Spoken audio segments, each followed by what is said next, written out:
Hey, welcome to the Leadership with a Purpose YouTube channel, where I share mostly weekly updates on career tips and career advice to help people get to the next level. It's advice I wish I had when I was going through the early parts of my career. Just a quick introduction. I'm Robert Murphy.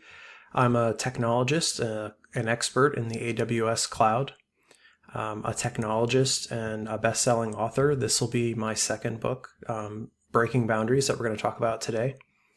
I've spent the majority of my career in leadership positions, I think through a little bit of luck and through a little bit of paying attention to what's going on around me. And I've kind of taken a passion to sharing that knowledge with others and helping others grow their careers. So this channel and all the various forms of social media, my LinkedIn, TikTok, Instagram, my books are all about sharing that knowledge and learning something myself along the way. I've found that the more you talk about things and write about things and discuss it with people, the better you learn things yourself. So today we're going to do a walkthrough of my latest book, Breaking Boundaries. My goal is to kind of get you excited about it, show you how the book is structured. So when you do pick it up and read it, you've got a good idea of where in the book to jump to, if you want to use it as a handbook, or if you're considering purchasing it, what is it you're going to get out of it? And along the way, throughout today's journey, I'm going to share with you some career advice for all of the roles and responsibilities that we talk about in the book. And hopefully we'll both learn something and, welcome along for the ride. Let's get into it. So my latest book, Breaking Boundaries, Unlocking Leadership Potential at Every Level, is a career-oriented book designed for people in that early to mid-career. So that could be you're fresh out of college, just starting, your professional career journey, or maybe you're a seasoned practitioner in whatever your career is. This book will even be helpful if you're in early management or maybe an early executive role. No matter where you are in your career, I'm sure you're going to find something useful in this book, whether for yourself or for your employees or colleagues, because you can use this book not only to advance your own career, but also understand and learn how to help others, like people you manage, advance in their own careers. So we're going to walk through it step by step, and I'll show you how it pieces together. So just a quick note, I want to make sure to call this out. This book's dedicated to my dad, Bob Murphy. He is my stepdad, but was probably one of the most significant people to enter my life at an early age. And I totally realized that his leadership as a man, as a father, is what helped me get to where I'm at today in my life and my career. Our hobby is being pilots. We fly airplanes for fun.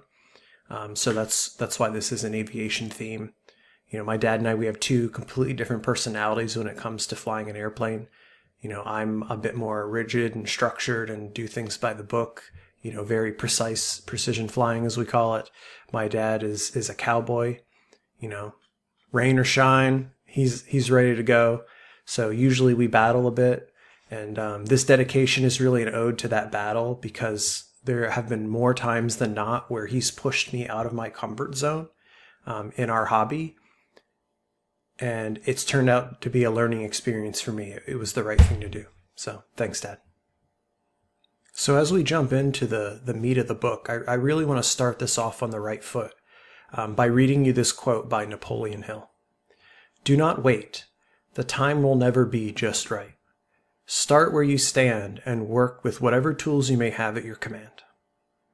This is a perfect quote for you in life, for this book, because for me, it symbolizes a few things. One is progress over perfection. Just go do it. Don't wait for the perfect timing and everything. And the same with this book. I didn't write this with a perfect plan. I wrote it from my brain and from my experiences and put it together to make something awesome. And you should do that in your career too. There's never going to be a perfect time to make that career move, perfect economy, perfect life situation. Just use what you got and go with it. So Breaking Boundaries is split into 4 parts. Part 1 is individual contributors. These are practitioners in a skill. If you're, fresh out of school or fresh, into your career, this is where you're going to start. Very foundational. If you're very advanced in your career, but you're a deep expert, like you're a real deep practitioner, you may still be an individual contributor.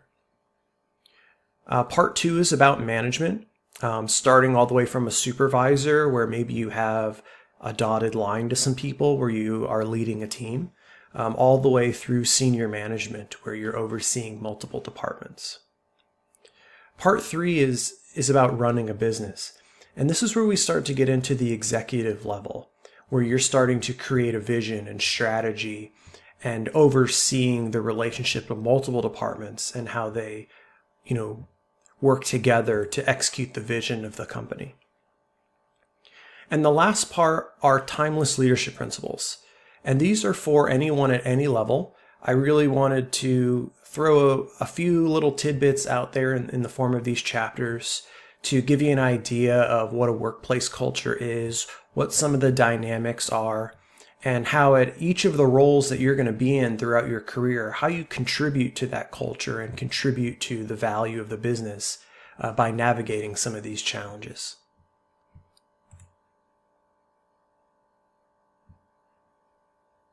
Now, one quick and important note as we go through checking out breaking boundaries is there's this concept in our workplace these days called title inflation. So when you hear me talk about maybe a vice president or a director, that can mean very different things depending on where you're working at or which company you're looking at. In our book and in our conversations today, we're going to focus on talking about these titles and these roles and their responsibilities in their traditional corporate form. So when I think of a vice president, I think of someone who is an executive, who is executing the vision of the company, who has autonomy, a budget, and is able to make decisions without very much oversight. That is completely different from maybe a vice president at a bank, because banks, for example, issue titles to people based on their salary bands. So someone in a technology role who may be pretty junior at a bank may have a vice president level title. So don't get hung up on the titles, treat them as kind of stepping stones in the order that I put them in the book, starting from junior level, mid to senior to principal to supervisor, manager, senior manager, director, and so on. All right, let's talk about part 1, individual contributors. First, what is an individual contributor? They are specialized employees with expert level skills in a particular domain. These are the people that actually do stuff at work. These are the people that in engineering are hands-on keyboard or out there with the rafters. They usually have to collaborate with other people to achieve the organization's goals, whether it's delivering a project for a customer or building a widget. It doesn't matter. Just think of an individual contributor as someone who does stuff and generally doesn't have any direct reports, meaning they don't manage people directly. Individual contributors, how they excel and really create value for the company is by mastering their craft. Being able to communicate effectively, the technical nuance of their skill, whatever that is, and be able to adapt to changes in the business environment. The better you can get at those few things, the better your career is going to turn out for you. You're going to excel. Because individual contributors really fuel the business, they're the ones that are generating the revenue and creating the value for the company. The way they make impact, as I mentioned, is mastering their craft, but also building things that are optimized for the business to grow. So doing things faster and better than before on a continuous basis. And as we go through the different roles, I'm going to show you exactly how to do that. All right, let's start with chapter 1. This is building the foundation. You are an entry-level professional. Let me first point out that I have illustrations in every chapter. These are illustrations of how I envisioned myself in each of these roles throughout my career. So you can see here that I'm a nervous young man twisting my tie at my new desk, getting onboarded by my manager. who, her name was Shirley at the time. Shirley, if you're out there, good job kicking off my career. So let's talk about what is an entry-level professional. If you're an entry-level professional, generally you're a new graduate. You just got out of college or trade school. Maybe you're just getting started as a journeyman or something in a trade. So you have limited industry experience, and you're focusing on learning the foundational skills and going through training, right? At the very basic level, what you do is you assist with whatever tasks need to be done. You're generally following like established guidelines on how tasks are done.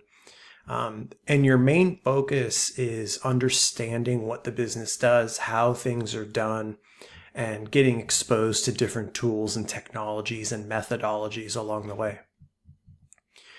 Most people excel out of entry level pretty quickly because there's that innate eagerness to learn.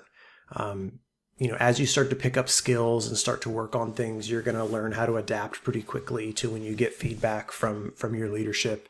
And as long as you show that consistent improvement in whatever domain you're working in, whether it's software engineering or financial analyst or, whatever, you're going to grow in that role. Now, one of the challenges you're going to face in this entry-level position is finding the right mentorship. One of the areas that you generally have to focus on to get out of this if you're stuck is find someone in your company or maybe a colleague at an adjacent company that you have a relationship with, maybe a past student that you went to class with, and find somebody that can help mentor you. And that's a little easier said than done, but really the best way to start is just by asking questions and showing some genuine interest in your trade. And usually people will open up. Just be cognizant of the time that they have available for you. Establishing trust is another big challenge you're going to find at this level because, frankly, generally you don't know what the heck you're talking about. You'll start to get there, particularly when you're ready to go into that next level, which is the mid-level. But initially you're going to find that people are going to take what you say with a grain of salt. They're going to be double checking you. So building some of that trust by when they do verify, you're often correct. One of Amazon's leadership principles is to be right all the time. And this is how you do it, right? You be right and you build some trust. The next challenge that you're going to face, and the last one, is overcommitting. Particularly if you're a quick learner and you're picking things up quickly, you're going to find that people are going to start shoveling you work.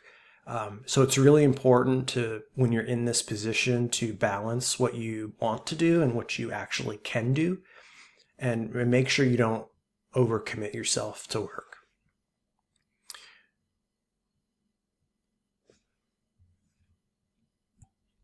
And before we move on to the mid-level and higher roles, I just want to quickly show you how each chapter in the book is structured because it's consistent throughout, and how you can use these different sections to your advantage.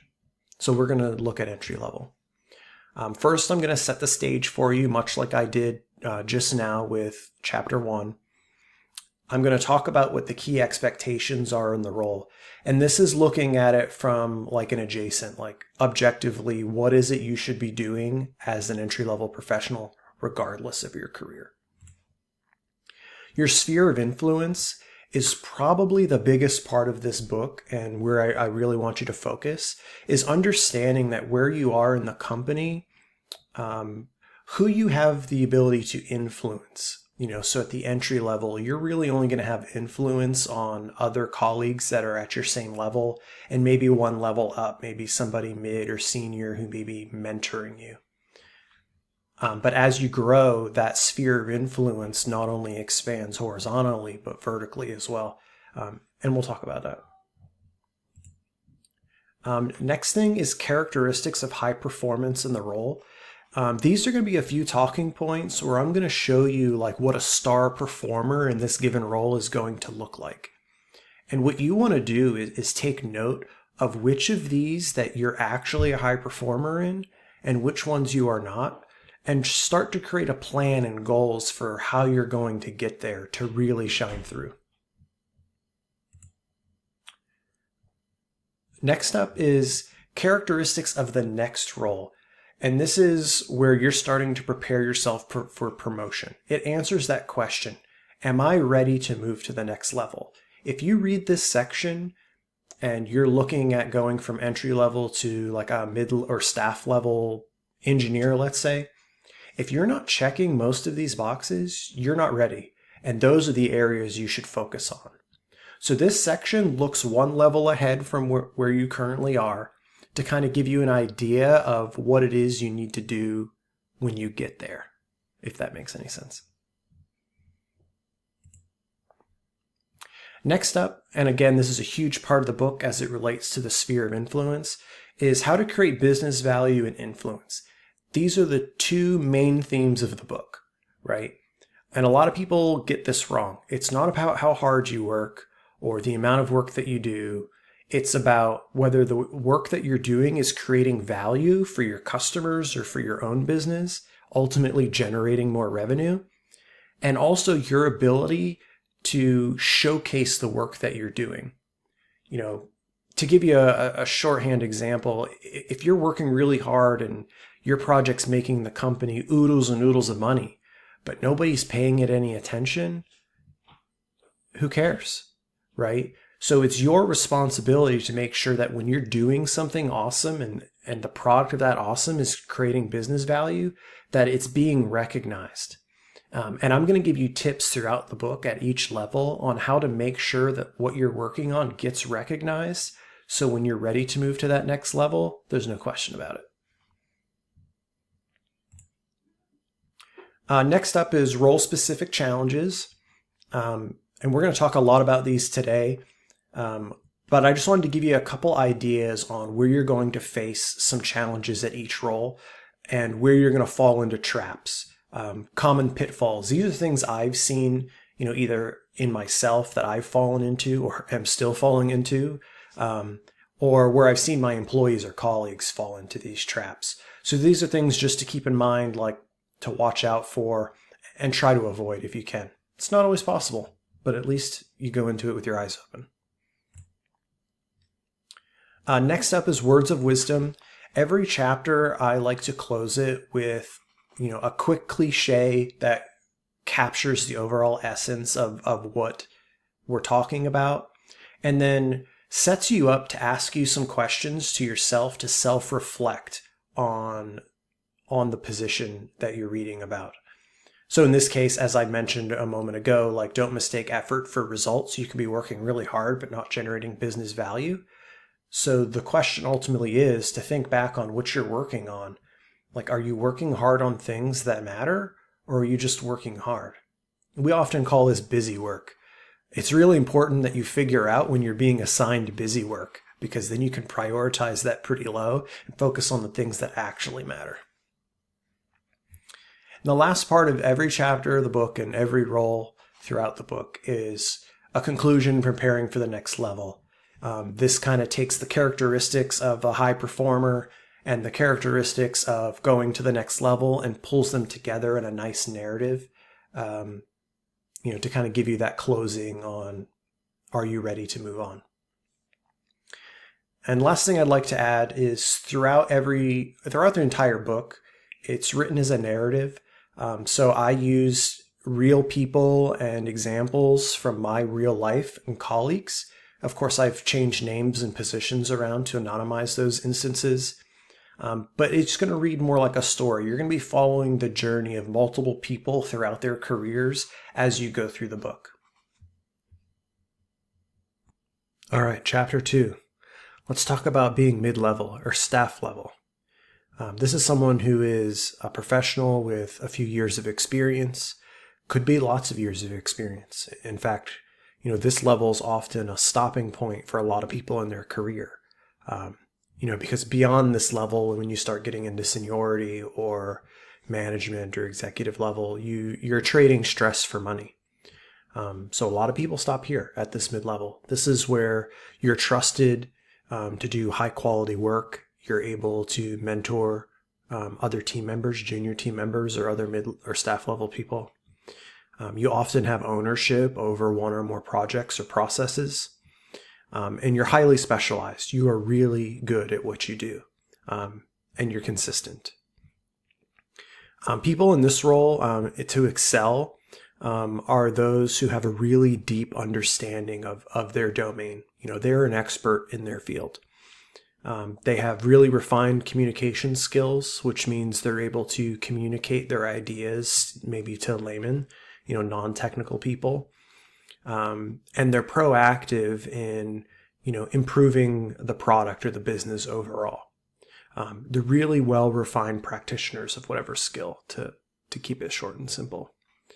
One of the challenges you're going to face at this level is having your attention split. At this point, you're going to start getting pulled into more, business meetings. You might be managing multiple projects at the same time. So you really have to keep yourself focused and be deliberate about that. And another challenge at this level is starting to grasp the concept of why. Like, why are we doing the things that we're doing? Oftentimes I see people at all levels get stuck on that question, but here's where it really begins is, a lot of times you're going to do stuff that you don't agree with. Maybe it's a business driver that's making that decision, or a customer specific request. It may not be the most optimal way of doing things, but it's how you're being forced to do it. So my advice to you is not to struggle with that. Disagree and commit and move on, which we'll talk about more.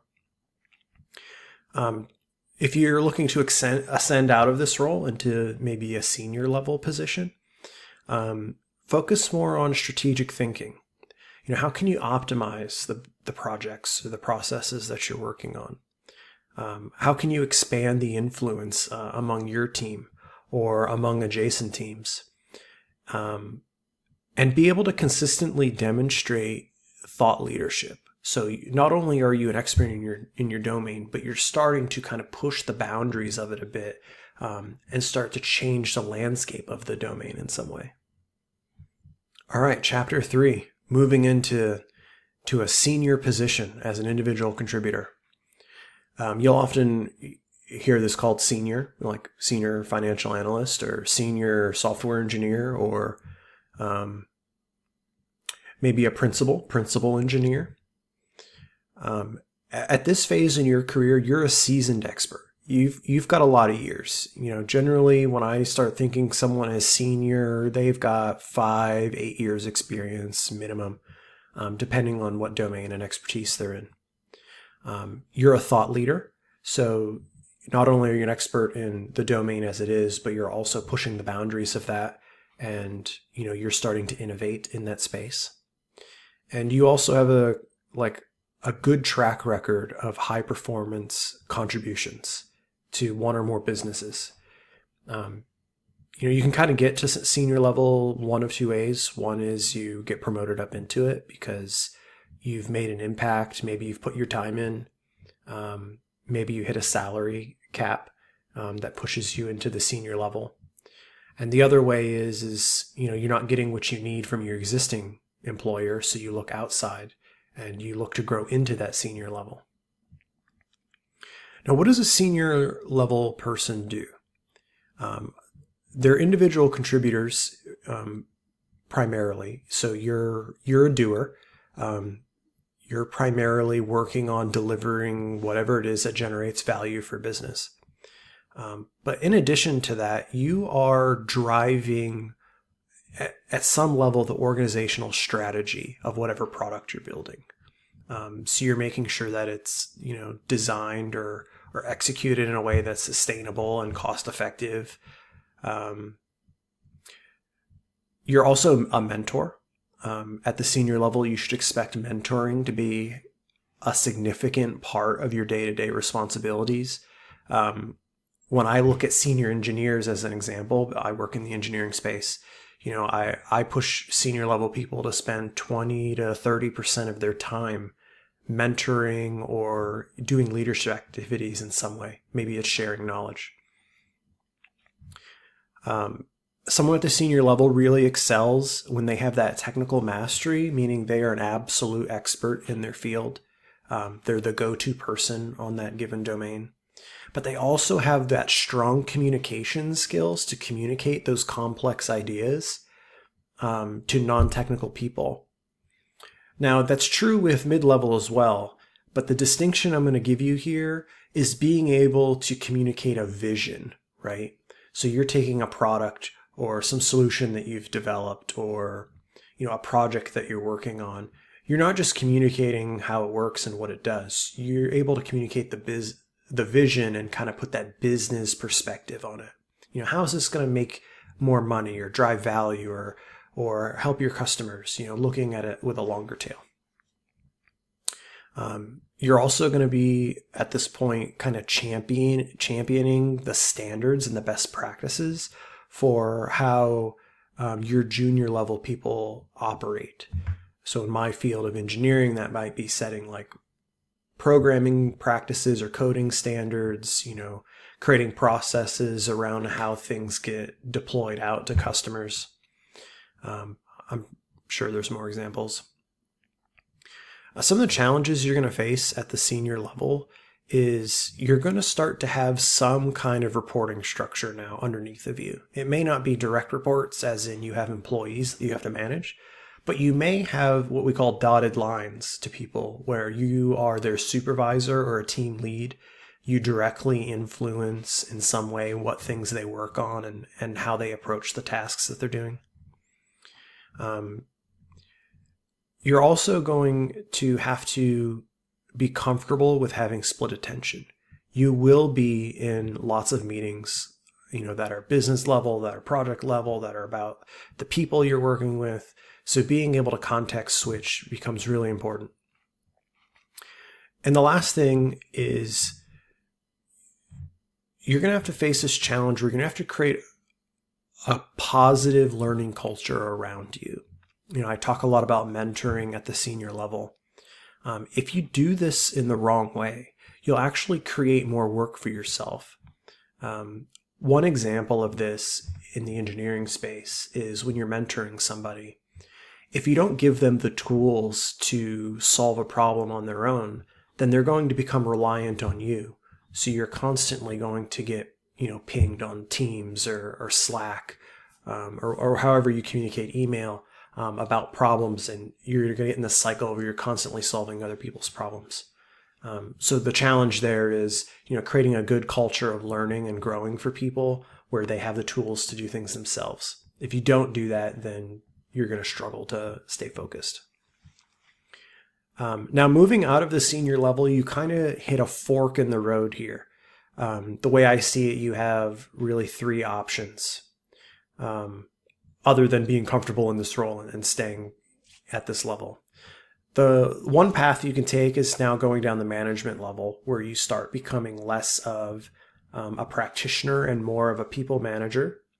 And we'll talk about management. It's a whole nother thing. The second track is you stay on the path you're on, but you want to go deeper. You want to become a consultant who has deep expertise in whatever space or domain you're in. You want to continue to be a practitioner and take that as far as it can go.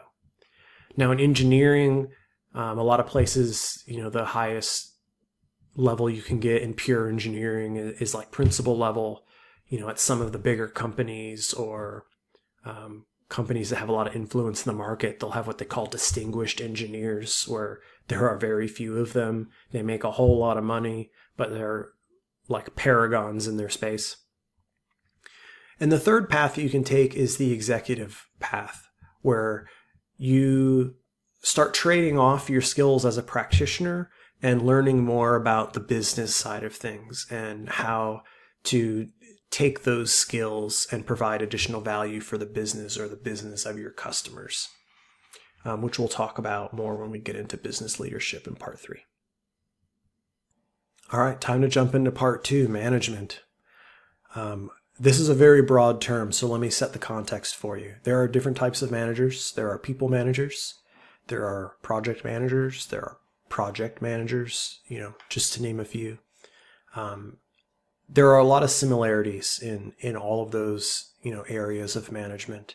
But by far and large, what we're going to be talking about and what's in the book is about people management, which is really someone who is responsible for leading and guiding teams, setting the direction of a project, being a little bit strategic in what objectives people are working on, how tasks are assigned.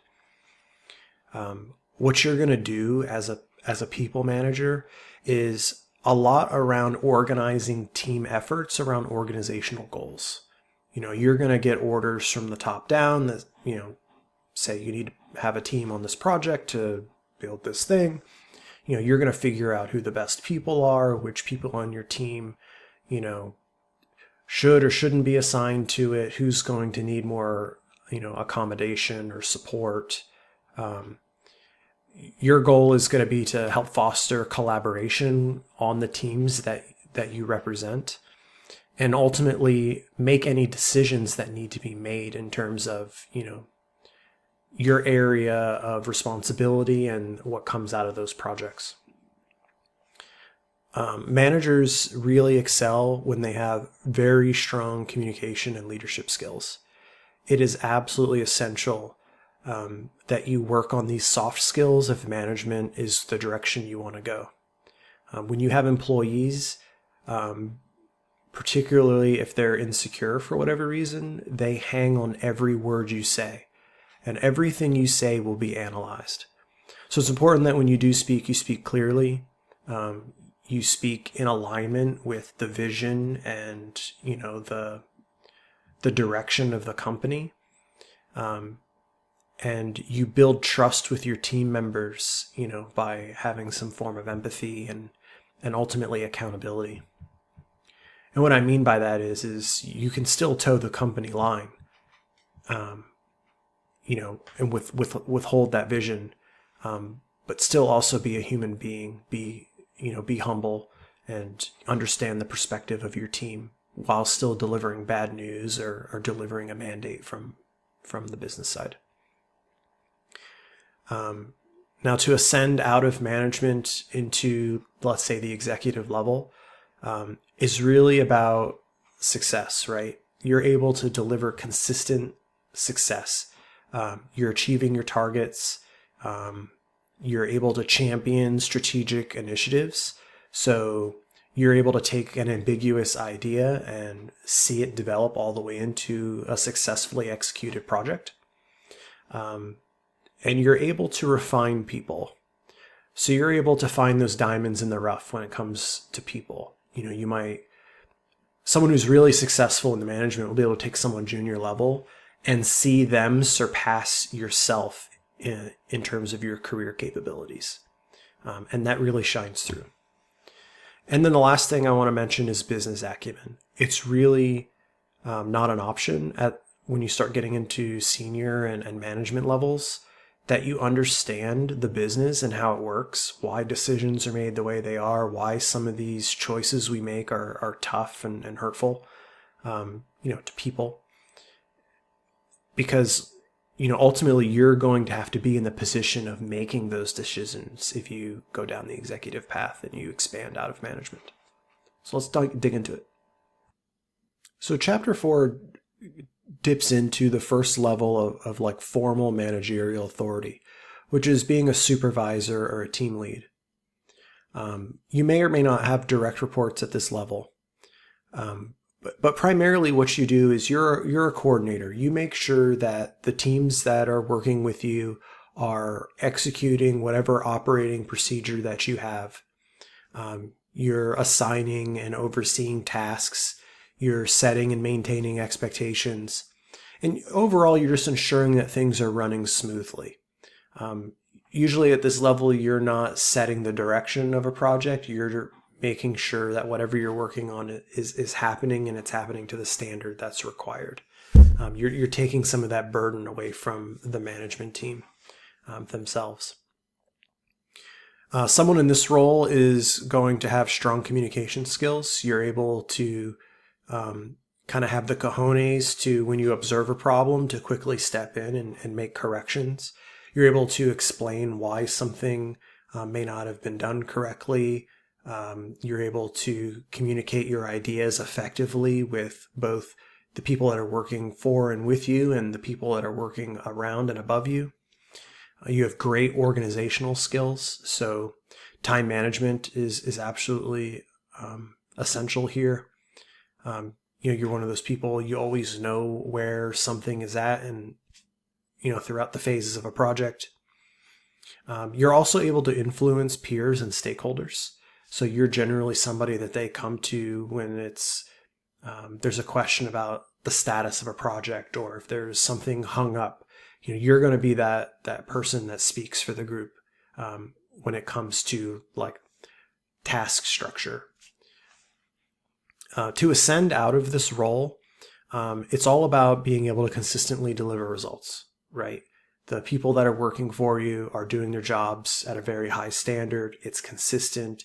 You've, ascertained a certain amount of control, their structure, and things are going smoothly. You're also able to motivate other people. So maybe adjacent teams, you're able to kind of influence by creating a culture of, good work. And you're starting to take on formal, like, people management responsibilities. So if you're looking to go from a team lead or a supervisor into a management role, like in my world, that would be going from team lead to like engineering manager. It's important that you start developing the skills of people management to get to that next level. So think of things like having one-on-ones with your team, understanding like what's going well, what's not, how to give coaching and advice, and when to let people vent versus try to solve problems, just to name a few. Now with chapter 5, this is our first step into true management, what I like to call middle management, or the accountability layer. Managers are the individuals that are formally responsible for overseeing their team members' performance. That's performance on, specific tasks that they're working on, their overall performance in their personal and professional growth, and their well-being, making sure that their needs as a human being are taken care of in the context of a business. That can be things like navigating benefits, compensation, hiring, dismissal, to name a few. What you do as a manager really is going to vary a lot based on what company you're at. We previously talked about supervisors. At a manager in some companies, you are also the supervisor, just the way the team structure is set up. In other companies, usually bigger companies, managers just focus on the people. You have way more people than actual like task responsibility. But just know that there's kind of a blend. So you may still be hands-on working on a project while managing people. You may have a 50-50 split. But a lot of the times when you reach this level, you are no longer actively contributing towards a project. You are overseeing it by allocating tasks, providing direction and support when needed. You might jump in a pinch and help. You're ultimately evaluating the progress of the projects or tasks that you've assigned, the people that are working on them, and the business outcomes that are ultimately driving it. And you're building a collaborative environment and like positive work culture that allows both the teams and the individuals on those teams to have their own successes, individually. Their team wins versus individual wins. It's your job to make sure that people who do really well get, recognized for the value they provide, as simple as, positive praise or saying thank you, and dealing with the people that aren't holding up or carrying their weight or holding the standard, right? Holding them accountable, making sure they're aware of those things. To excel in a middle management role, you really have to have strong leadership skills. And that really just means you're able to exude enough confidence in, the domain that you're working in, but also in the results that you can deliver for your people. If they're growing and their needs are taken care of, that is going to foster a lot of trust in you as a leader. Versus I've seen some managers that just can't keep up, and then nobody gets what they need and nobody's happy. Coaching is a big skill you need to have.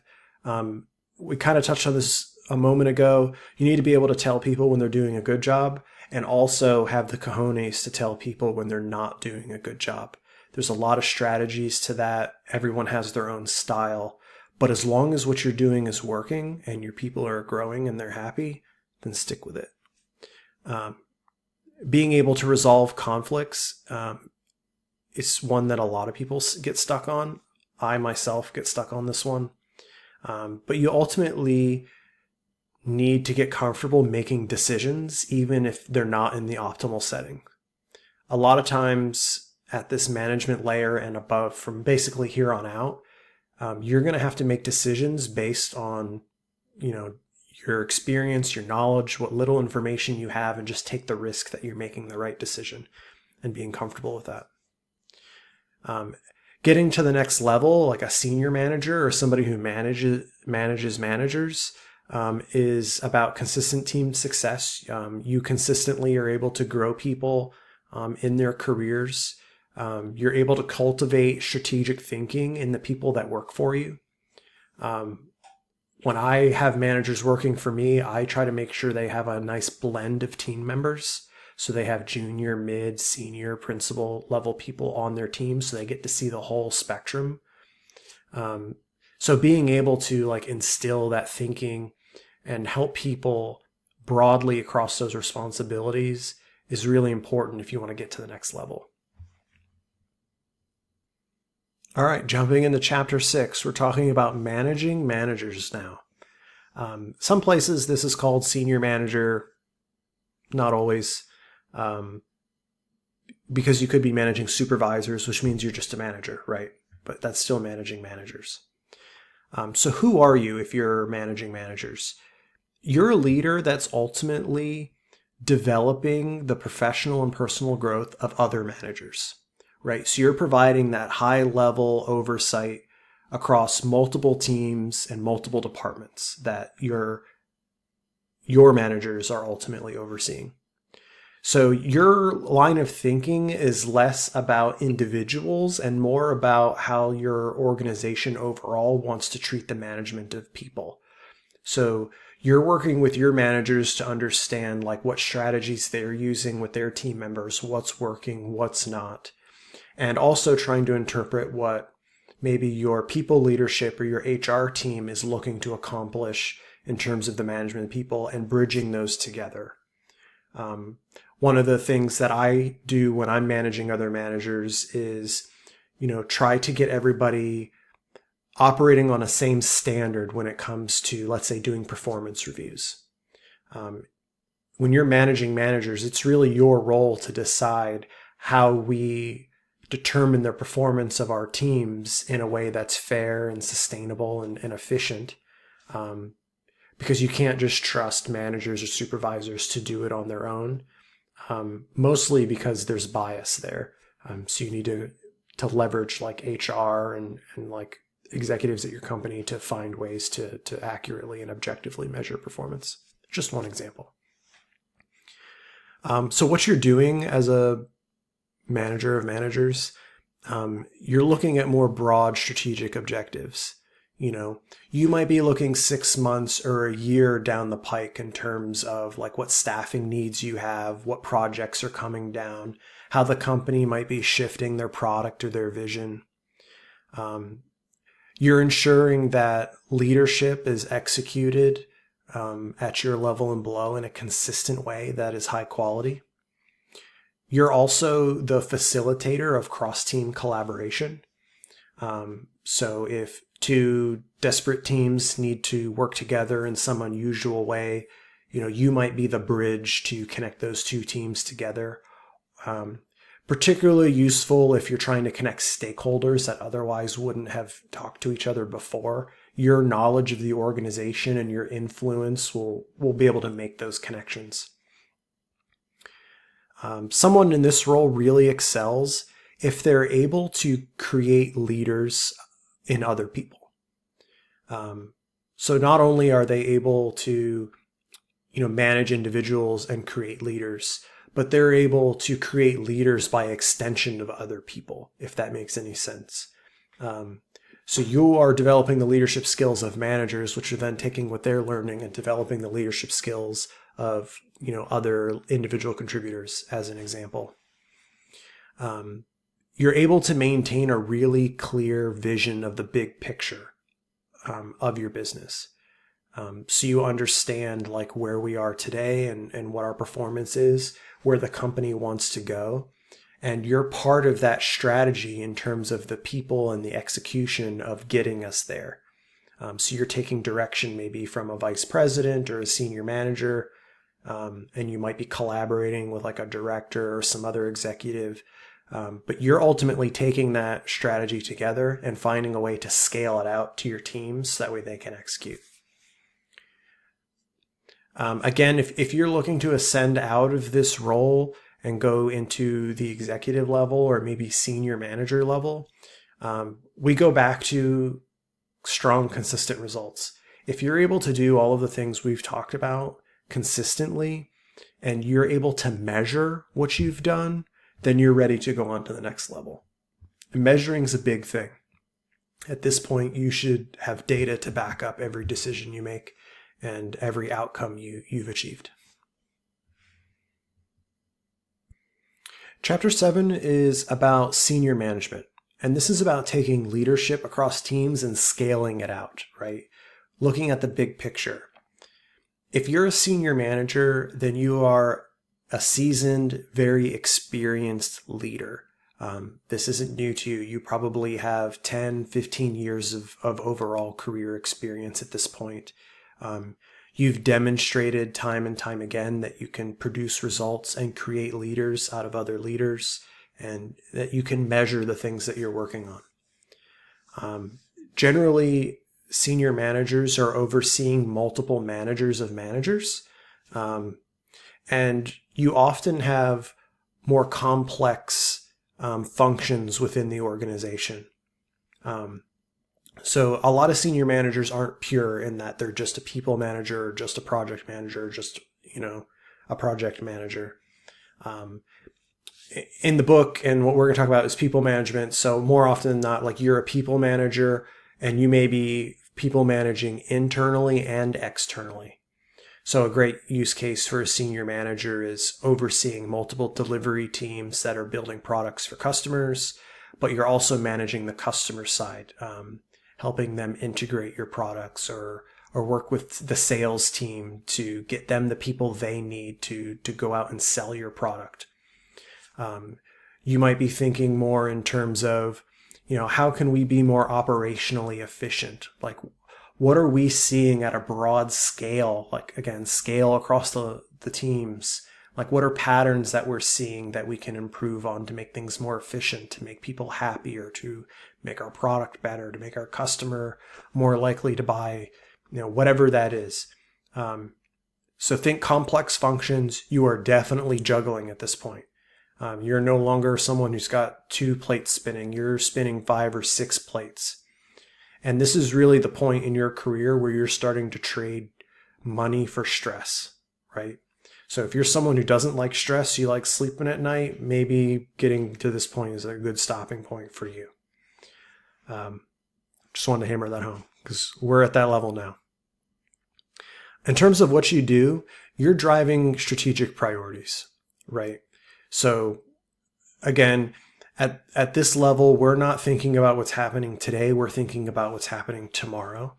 So you are thinking multiple quarters ahead or maybe even a year ahead in terms of what's coming down the pike.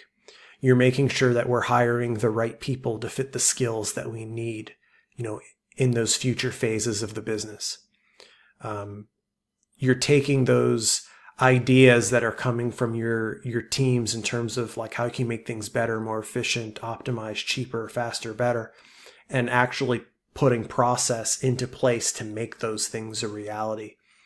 You're championing those initiatives, and you're ultimately making sure that there's continuous improvement occurring throughout the organization that's below you.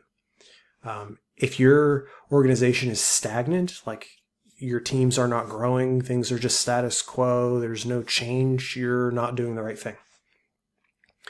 So how do you excel and ascend out of senior management? Is being able to balance that big picture vision of what's coming down the pike, 6 months, a year from now, to what's going on day to day, right? How can you connect two completely distant teams together, but also knowing that 6 months from now, like, those teams won't exist because you're going to be shifting them around? How can you empower your mid-level managers or your manager of managers to lead effectively? Like, what tools can you give them? How can you coach and train them as future leaders to be able to collaborate at all levels of the business? And in terms of how do we ascend out of this, is you're ultimately building the future of the company from a leadership perspective now. So when you're ready to ascend to the next level, the vision you set for your company years ago, maybe 2 or 3 years ago, has now come to fruition in the way that you envisioned it. Now, you may have pivoted, but you made it happen. So think about that. Part 3, running a business. This is the executive level. Executive leaders are those who are setting strategic direction. They're the people that are taking the vision from the CEO or from a board, or overall company vision that's set, and translating it into some strategic initiatives and goals that can be disseminated across the organization to make whatever vision that we have true. And a lot of times that can be a very big, ambiguous goal. Like, we need to make $25 million this year. It is your job as the executive to figure out what levers and what knobs you have to make that happen, and to break it down into workable chunks that you can then disseminate to your teams so they can all collaboratively work together to make that goal possible. So you excel in this role by being able to think strategically, to break down really big, like, company visions, to be able to drive organizational change. I can't hammer that one enough. Like, organizations are constantly in flux. And a lot of times we blame the executive teams. They're constantly changing. Like, people are coming, people are going, teams are changing, ideas are changing. That's intentional because we have to keep up with the market. You at this level are trying to keep pace with the market and maintain that relevancy for your company. You are really good at this job, and you're going to ascend the executive levels if you're able to consistently deliver results. And I hope you're seeing a pattern here. Every time you want to ascend, you have to be able to consistently deliver on the role you're in. But at the executive level, beyond that is being able to be an influence, both inside your company, meaning all of the various teams that are around you, but also outside your company, because you are the visionary for whatever your company sells. You need to be able to influence and sell that outside your organization. And lastly, you need to be able to lead large-scale transformational events at your company. If you are able to make a pivot on a large business initiative and have great results, then you're ready for the next level. All right, Chapter 8, let's talk about being a director. Now, director is a relatively junior level executive role. This person often is someone who's leading with a vision. They usually own a product or maybe some resource at the company that is strategic. They oversee the vision for that. A director is also someone who bridges senior leadership with the operational teams. So as a director, you're often going to be the person that's going to get a set of directives or goals from the more senior executives to then take and go execute that ultimately rolls up to a big vision. If we go back to what I mentioned before, like if you have a $25 million goal for this year, you might have a vision of making 25% of that come from your product. You now have to break that down and disseminate that to your teams in a way that will accomplish that goal. So you're often going to be overseeing a lot of different functions. You might have multiple departments that work with you or underneath of you that are in alignment with your product and your strategy. I will say directors tend to be closer to practitioners than they tend to be managers or executives. Oftentimes I see really successful directors being very domain specific experts in whatever they're working on. So if they're a finance director, like they are fantastic at whatever finance discipline that they're working in. And they need that domain expertise in order to make the objectives they're trying to achieve even possible, because they may have to get their hands dirty and jump in and help. Directors are also at this level where they're starting to become real decision makers. They may have a budget, they may have resources that they need to manage and have control over disseminating. So this is really that first level where you have absolute decisiveness over something in your domain. You're the final say. You excel as a director if you're able to cultivate talent and growth to achieve your organizational goals. And what I mean by that is you don't just deal with the status quo that you have. You have the capability to make the changes to your team, to your resources, to your product, to make your goals happen. The inverse of that would be not replacing the people that aren't performing well for you, or getting stuck in the sunk cost fallacy where you stick with a product even though it's not delivering the results you need. You really excel as a director if you're able to be decisive and make the quick changes necessary to achieve your goals. You can ascend out of the director level, again, by delivering consistent success in the teams in which you lead. But also the strategies that you implement have a positive return on investment. So when we talk about managing budgets and resources, you're able to take those resources and turn them into a net positive for the business. You are generating profit for your business. And if you can do that, you're ready for the next level. Chapter 9 is all about bridging strategy with execution. And that person is the senior director. A lot of companies don't have a senior director. You'll often see this alternately titled as like associate vice president. Title, one way or the other, it doesn't really matter. What's important about a senior director is you're the person that's able to take a strategy, like a big picture vision, and turn it into execution across multiple products. When we were talking about just a regular director, usually one product, multiple teams. Now at the senior director or associate vice president level, you are overseeing a strategy across multiple products and many teams. So you're operating at a little bit higher executive tier, overseeing multiple teams and multiple critical functions. You may have multiple strategic goals that you're trying to achieve, and those two goals or multiple goals may conflict with each other.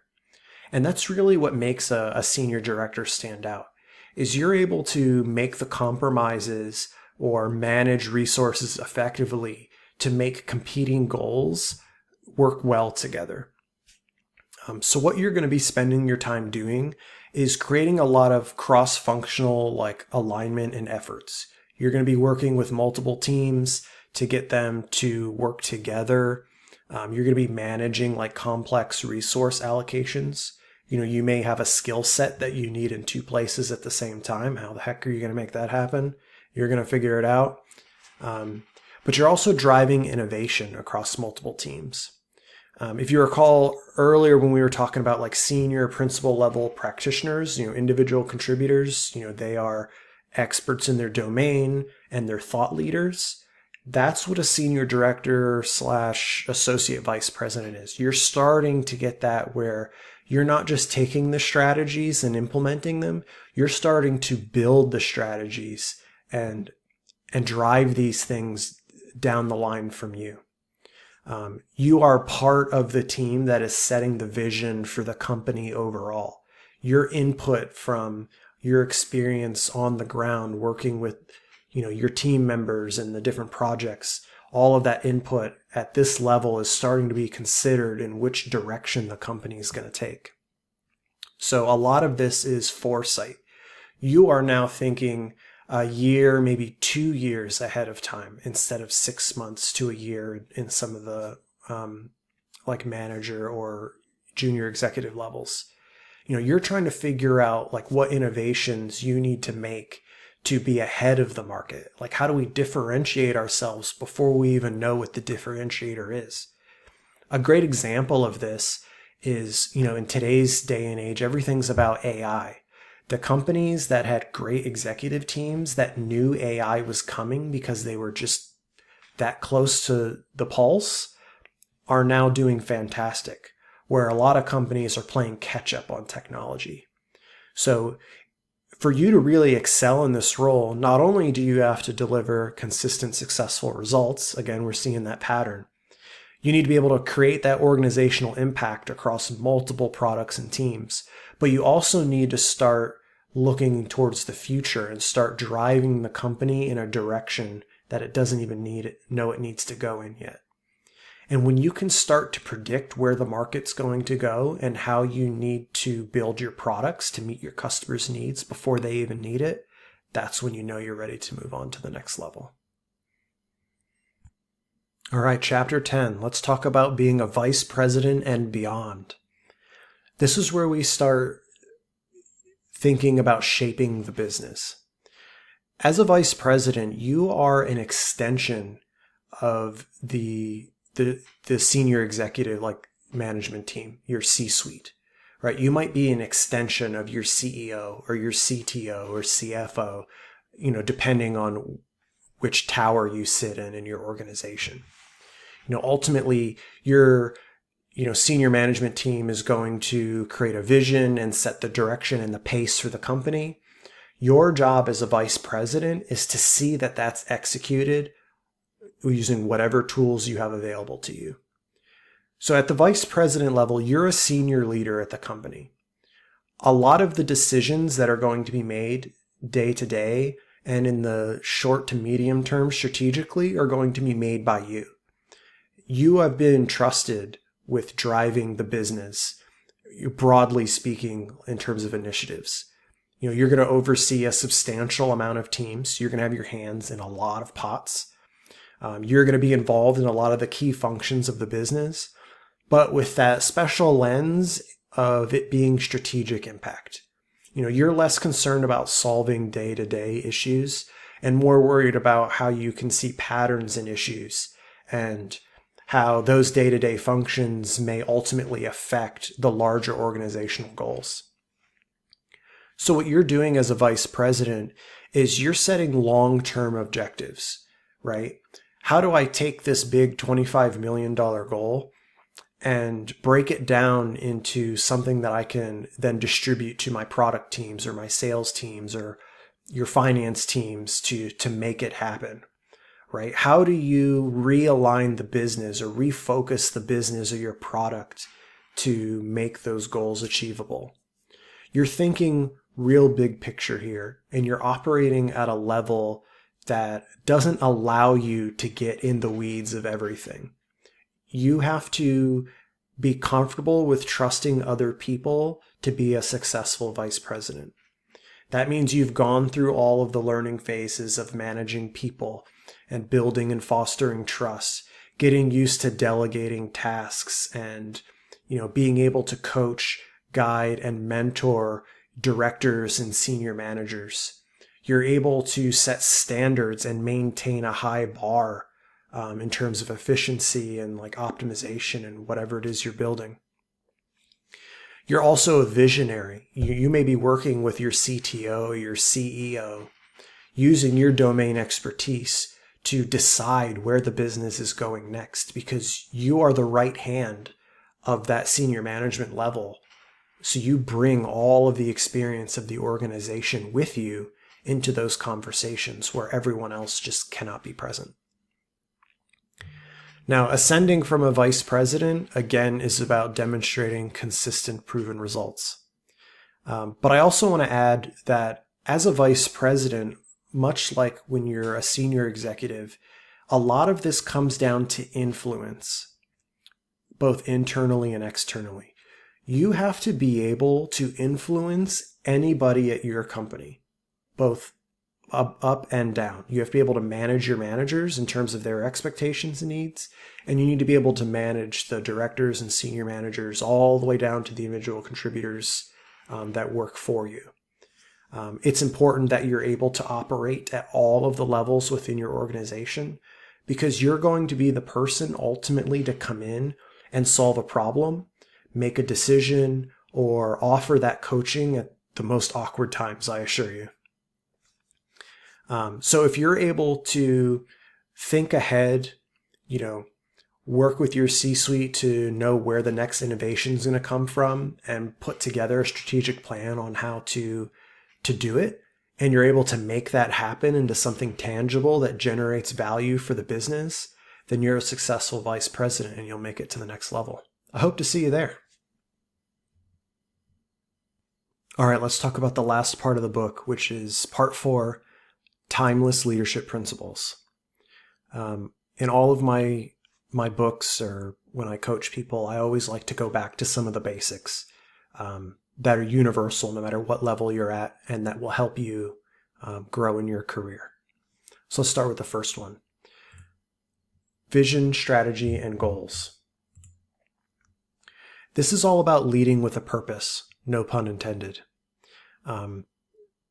Everything about leadership and how you actually execute in a business comes down to vision, strategy, and goals. And it's important that you know what the difference between these are so you can see when someone's using the wrong thing. A vision is a clear, long-term picture of what an organization aims to become or achieve. It's usually a very easy, lofty goal. Like, we want to become the best bread maker in the United States. Okay, that's a vision. I'm with you on that. How do we achieve that? That's where strategy comes into play. This is your overarching plan or framework to outline how you realize that vision. Now, these are not goals because they're not necessarily specific or measurable. They're more like a plan or a framework that you will eventually derive goals from. So a strategy might be to buy out some of your competition, or develop a superior type of product, like a specific bread. And then from that, you can derive goals. Now, goals are specific measurable targets that are usually day-to-day actions that support the overall strategy. So if our strategy is to buy out our competition, some goals might be identify 3 potential targets to acquire, conduct due diligence on those 3 companies, and make 1 acquisition this quarter. That could be a goal. When you combine all these together, they provide the direction and structure that you need to ultimately execute on whatever it is you're trying to do. Now, as an individual, this is important because you can use this right now. So think about, what is your vision? What is it you want to achieve let's say in the next year? Do you want to get promoted to senior engineer? Do you want to make director of finance? Whatever that is, make that your vision. Now, what's your strategy? We've talked about what it is you need to do to get there. So why don't we put a plan in place, right? Create maybe 3 strategies for how you're going to make that happen. And then from there, create some goals. What are specific, measurable, achievable, relevant, and timely goals? We call them SMART goals that will play to your strategy, that'll make your vision become real. And then take those goals and execute them throughout the year. Make sure you're making progress. You're not going to do it overnight, but you're not going to do it at all unless you start. This is how you do it. Chapter 12 is about networking. This is a big one. Huge. it's really important that you build both a personal and a professional network. The biggest mistake I see people make is they end up laid off, or they're between jobs for whatever reason. Maybe they had a kid, decided to take a leave of absence. And then when they want to come back into the workforce or need a job, they've got no network. Or I think a second big one is they start, a job at a new company where part of their job is building relationships, and like a sales job, and they have no network. Like, how are you supposed to do that? So it's really important that, the reason why you create a professional network is so you have a circle of trusted contacts. These are people that you can mentor or be mentored by, people that offer you inspiration or competition. And also, you can establish friendships that you can maintain, as your career develops. I can't tell you in my short life how many of the same people I've seen over and over again throughout my career. I'd have to guess at least 4 or 5 times I've switched jobs, went to a new workplace, either because I knew somebody or when I got there, I found out I knew somebody. So it's really important that you do this. The other reason why is it connects you with industry experts and potential employers. Not only do you want to build good relationships and network with the people that are in your circle, but you also want to kind of push yourself outside of your circle a little bit. So if you're operating in the space of, let's say, AI, why not get on LinkedIn and join an AI LinkedIn group and share some knowledge? You might learn something. In fact, I almost guarantee you'll learn it. But more importantly is you'll open doors for new opportunities. It might be opportunities for your business to grow because someone there may need a product or service you sell, or an opportunity for you to grow into your next role because someone needs somebody to fill a space that they have. So LinkedIn is one way to do this. Also leverage events. If you have like DevOps days, again, I'm thinking engineering terms, or conferences or meetups nearby that are related to the field that you work in. Those are great to attend. I always make a point to get people's LinkedIn. You can use the little QR code. And then what you want to do to keep those relationships is just check in every once in a while. What I'll do, and if you're a friend of mine listening to this, you'll know it's true, is sometimes I'll send you a message to say, hey, I was thinking of you. Here's why. It might be because I watched a podcast or something. But I just keep those relationships alive, and they become genuine friends over time. All right, Chapter 13, Leading Through Conflict. The big topic of the day here is disagree and commit. And this is an important one, so if you're passively listening, now's the time to pay full attention. You're going to find conflict all throughout the workplace, between individuals, between departments, between companies, between your own leadership teams. You're definitely going to have conflict across the org, like employees versus, management. That's going to happen. To really excel at managing this conflict, there's 3 skills I want you to learn.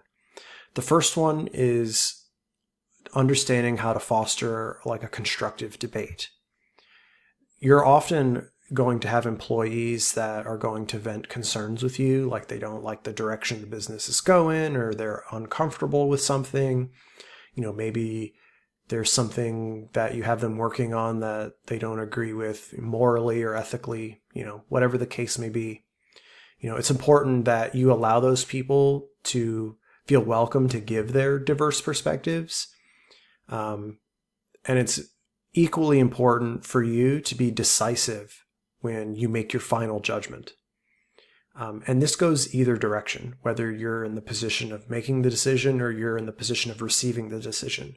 It's not personal. It's a business, and a business is about taking risks. And the person who decides the risk is ultimately the one in charge, right? So you have to get comfortable with knowing that what we're doing is not always going to be what you think is the best idea in either direction. And that's where disagree and commit comes in. Disagree and commit is where you may vent concern about a decision that's been made, or maybe you disagree with the direction, whatever the case may be. as a manager or as a leader, you want to be open and allow people to disagree with you, because that will help you grow. And it may also be important because you may make a bad decision, right? But it's also important for you to understand how to shut that down in either direction. So if you're on the side of being the disagreeer, right? Like, I do not like what we're doing, make that known to whoever it is that needs to hear it, and allow them to make a decision one way or the other. Now, if their decision is to go against your advice and it's something you don't like to do, that's where disagree and commit comes in. That's where you accept the decision, know that you've done everything you can to try to influence change, but the decision was made and you're going to commit to it, which means two things. You're going to execute whatever decision was made. The second one, and the most important, is that you're unified in the vision. So even particularly as a manager or a leader, if you disagree with a decision that's made above you, it's important that when you go to the commit and execution phase of that, your teams don't know that you disagreed. It's important that you carry that leadership vision down through the ranks. They always say loose lips sink ships. If you're one of those leaders or managers who vents, decision-making conversations or frustrations at your level or above to your employees, then you're creating a negative culture that will ultimately come back and bite you. On the other side of that coin, nobody likes a dick. That's the simplest way to put it. And if you don't have the skill to disagree and commit, then you're going to be put in that bucket. And it's going to be really challenging for you to ascend out of that and grow in your career if you get put in that bucket. So if you're an employee and you disagree, make it known, but ultimately commit to whatever decision's made. And that will earn you a lot of trust and respect regardless of which way the decision goes. The last thing on this topic is leading with empathy and clarity. It's important that you listen actively when you're, interacting with other people. You understand their concerns and you figure out whether this person just needs to vent or whether they're looking for a solution. And depending on which one it is, you do the thing that makes sense. If they just need to vent, let them bitch and move on. If it's something that needs solving, then get in that solution-focused mindset, communicate some ideas, offer some resolutions that ultimately are in line with the business needs, and try to keep the team cohesive and organized. If you can manage that, then you'll have done well with leading through conflict. Chapter 14 is about leading with presence, and we talk about extroversion, assertiveness, and confidence under the guise of which type of leader are you? We can boil it off for the purposes of this book and this chapter into two real types. One is the introvert as a leader. These people often, are deep thinkers, careful listeners, and thoughtful decision makers. These are the leaders in the room that don't really speak a lot, but when they do speak, it's deafening. Their innate ability to observe, listen, and absorb the different viewpoints usually means when they arrive at a decision, it's well thought out, and the trust and the loyalty that they've built just because of their leadership style usually carries a lot of weight. The other type of leader is an extrovert type of leader. You know these when you see them. These are the big, loud muscle guys that full of energy. They have this natural innate ability to establish quick relationships and connect with large groups of people. They do great at parties. They're often trying to overtalk everyone, in a business meeting, very high energy. Now, these people are great in their own right because they are able to quickly motivate teams. They're often really good at giving verbal encouragement, And their charisma really takes them far, particularly if they're like in a sales position or they're in a position where they're working with clients. Like that very high temperature charisma gets them really far to a point. But each one has their strengths and weaknesses. And what I want you to kind of figure out when you read this chapter is which one are you? And kind of think about what your strengths and your weaknesses are, internalize them, and play to your strengths. You know, I'm an introvert type of leader. I don't speak very often. In fact, I've actually been told more than on one occasion that I don't speak enough. But I consider that to be a strength. Because when I do speak, it's because I have something meaningful to say and it's necessary for it to be heard. I don't just add noise to a room. And in my case, that commands me a lot of respect. I'm able to build, great relationships with people, and I usually have relationships for a very long time, and I'm able to execute by leveraging that trust in those relationships. I have colleagues that are in similar positions than mine, super high energy, but they rely on manipulation to get what they need done. Their trust is very low, but because of the aura that they present and the confidence that they exude in whatever they're doing, just naturally gets people excited and motivated and gets them moving. Which one is better, I think really depends on which role you're fulfilling. But both have their place, and neither one of them are necessarily wrong. It's just important that you figure out which one you are, and ideally which ones those who are around you are, so that way you know how to leverage their strengths and weaknesses to your advantage. That's what you should get out of this. Everybody loves politics. Let's talk about office politics in chapter 15. The big thing to get out of office politics is you're never going to escape it. It's at every company. I don't care if it's a 2-man company or a 50 or 500-man company, there are office politics, okay? And we need to learn how to play the political game in our corporate structures ethically in order to have long-lasting success. There are those who play this game very unethically, and they usually burn very hot, but for a very short period of time. These are the people that, make a ton of money really, really fast and then burn out and then they're gone. You'll see that particularly at the executive level, the people that are in positions for a long time have well-trusted teams. They are able to execute consistently, generally are playing this game on a more ethical scale. And we'll talk about why. So to understand office politics, you have to kind of just swallow the fact that there are informal power structures within your company.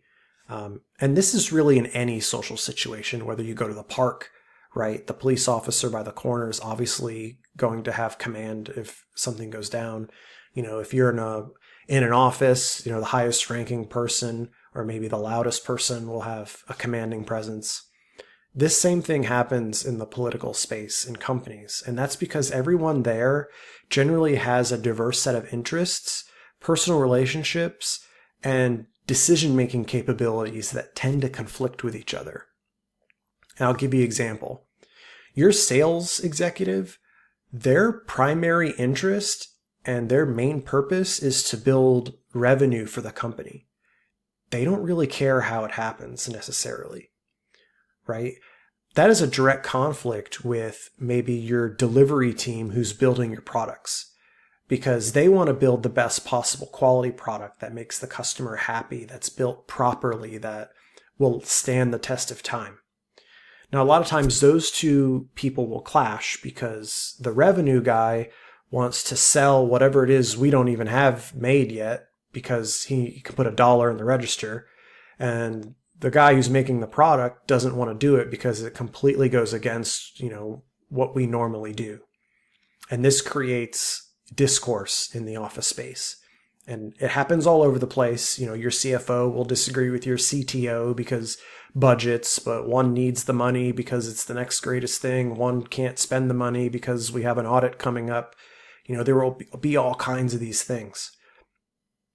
What you have to do is just actively observe these dynamics and try to just understand people's motivations and know that when you go into a room, everyone has a motivation.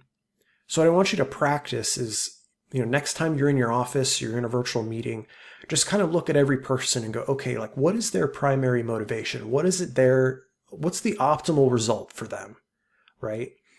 And try to figure that out in advance. So when these conflicts start to arise, you kind of can see the perspective that people are in, and it'll make it easier for you to navigate.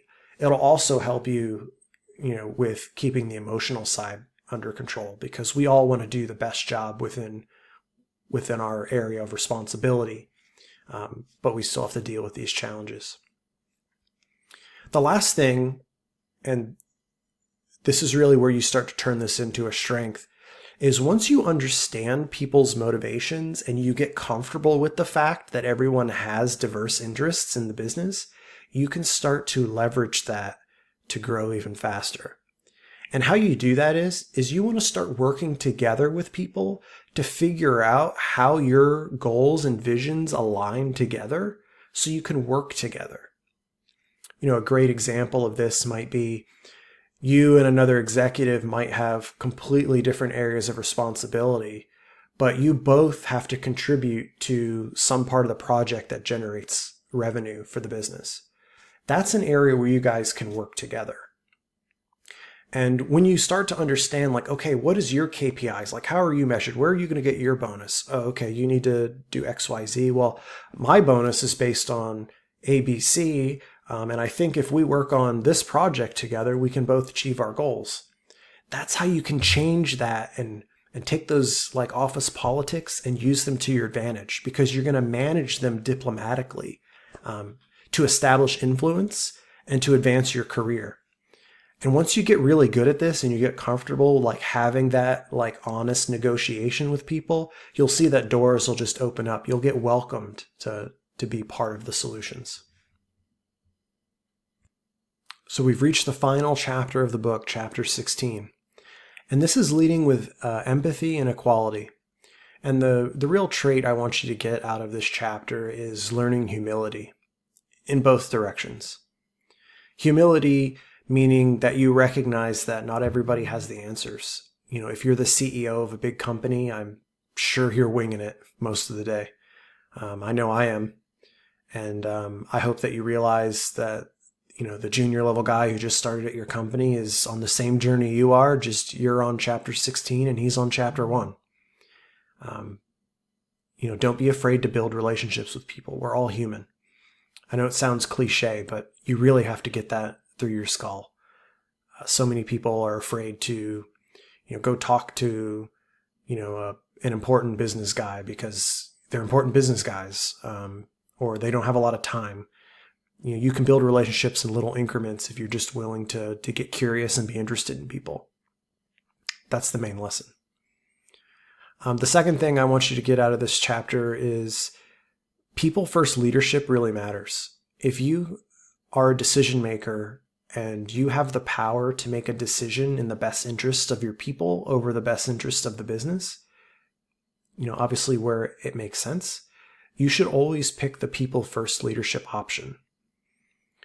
Would I burn down the company or, lose a customer or something in most situations? Probably not. But if I can make a compromise that, doesn't have those impacts, but makes one of my team members more excited about their job or makes their day easier or makes it easier on their family, I'm absolutely going to make that decision, even if it's not optimal for me. And doing that builds an enormous amount of trust and builds loyalty in your people. If you can do that consistently, and I assure you, your people will see it, they will go to war for you.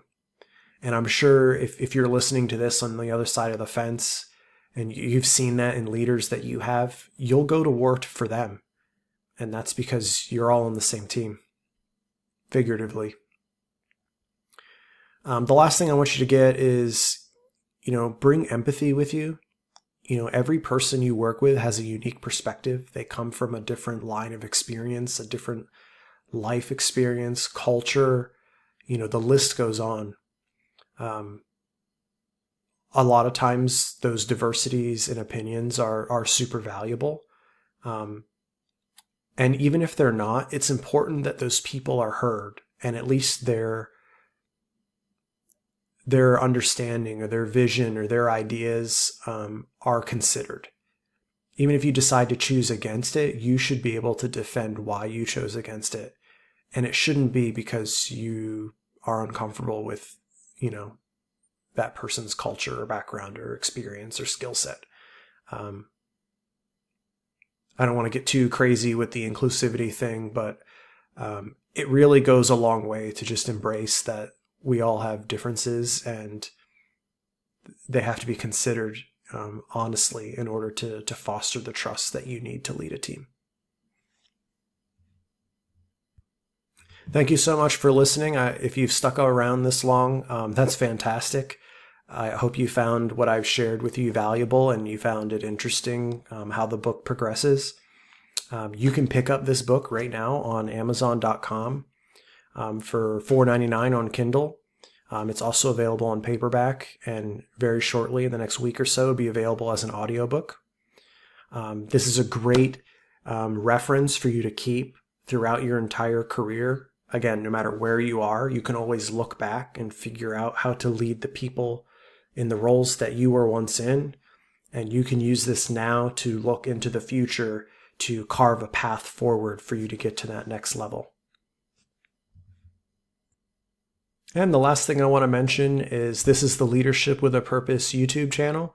If you like this content and you want to see more of it, it does me a lot of good if you subscribe and give this video a thumbs up. And feel free to reach out to me directly. I'll put my social media and my LinkedIn in particular in the description below. I'm happy to message you directly and see how I can help you advance your career. And we'll see you in the next video. Cheers.